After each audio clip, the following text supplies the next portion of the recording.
中意儲嘢嘅人咧，都係比較咧焦慮嘅，我哋覺得嚇，或者佢壓力比較大。咁佢咧好驚咧，當佢需要乜嘢嘅時候就冇乜嘢，咁咧就會面對一啲咧困境啦。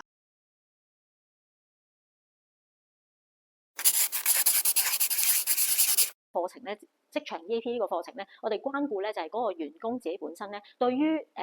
呢個職場入邊佢嘅崗位，佢點樣睇咧？佢點樣去睇返工呢件事咧？或者佢喺個過程當中遇到啲咩困難，我哋可以點樣去透過整理去了解自己一個喺職場上面一啲遇到嘅困難課程咧。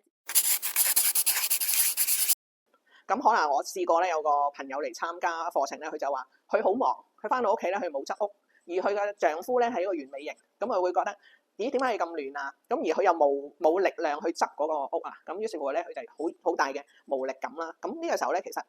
我哋就要諗翻點解佢會覺得無力咧？